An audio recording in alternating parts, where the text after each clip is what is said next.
আমি আমি মোহাম্মদ ইউনুস সশ্রদ্ধ চিত্তে আগামী ফেব্রুয়ারির সংসদ নির্বাচনের পর নিজের পদ থেকে সরে যেতে চান রাষ্ট্রপতি মোহাম্মদ শাহাবুদ্দিন। বৃহস্পতিবার তিনি এ পরিকল্পনার কথা জানিয়েছেন বলে বার্তা সংস্থা রয়টার্সের প্রতিবেদনে বলা হয়েছে। তিনি বলেন, ডক্টর মোহাম্মদ ইউনুসের নেতৃত্বাধীন অন্তর্বর্তী সরকারে তিনি অপমান বোধ করছেন। রাষ্ট্রপ্রধান হিসেবে শাহাবুদ্দিন বাংলাদেশের সশস্ত্র বাহিনীর সর্বাধিনায়ক। এর বাইরে পদটি মূলত আনুষ্ঠানিক। দেশের কার্যনির্বাহী ক্ষমতা থাকে প্রধানমন্ত্রী ও মন্ত্রিসভার হাতে।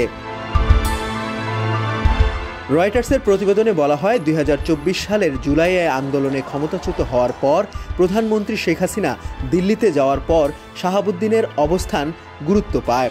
সংসদ ভেঙে দেওয়ার পর শাহাবুদ্দিনই ছিলেন দেশের শেষ সাংবিধানিক কর্তৃপক্ষ। আওয়ামী লীগ সরকারের সময় ২০২৩ সালের ২৪ এপ্রিল ৫ বছরের জন্য রাষ্ট্রপতি হিসাবে শপথ নেন ৭৫ বছর বয়সী শাহাবুদ্দিন।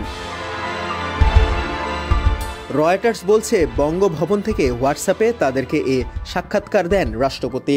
তিনি বলেন, আমি বিদায় নিতে আগ্রহী, আমি এখান থেকে চলে যেতে চাই। নির্বাচন না হওয়া পর্যন্ত আমাকে দায়িত্ব পালন করতে হবে। সাংবিধানিকভাবে রাষ্ট্রপতি হিসাবে দায়িত্ব রয়েছে বলেই আমি এই অবস্থানে আছি। রাষ্ট্রপতি আরও বলেন, প্রায় ৭ মাস হলো প্রধান উপদেষ্টা মোহাম্মদ ইউনুস তার সঙ্গে কোনো ধরনের সাক্ষাৎ করেনি। তার প্রেস ডিপার্টমেন্ট কেড়ে নেওয়া হয়েছে। বিভিন্ন দেশের দূতাবাস থেকে নিজের ছবি সরিয়ে ফেলার কথাও বলেন তিনি। সব কনসুলেট, দূতাবাস ও হাইকমিশনে রাষ্ট্রপতির ছবি ছিল।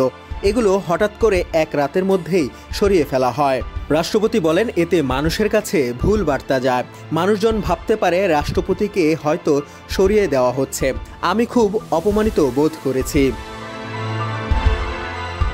শাহাবুদ্দিনের ভাষ্য, তিনি ছবি সরিয়ে ফেলার বিষয়ে মোহাম্মদ ইউনুসকে চিঠি লিখেছিলেন, কিন্তু কোনো ব্যবস্থা নেওয়া হয়নি।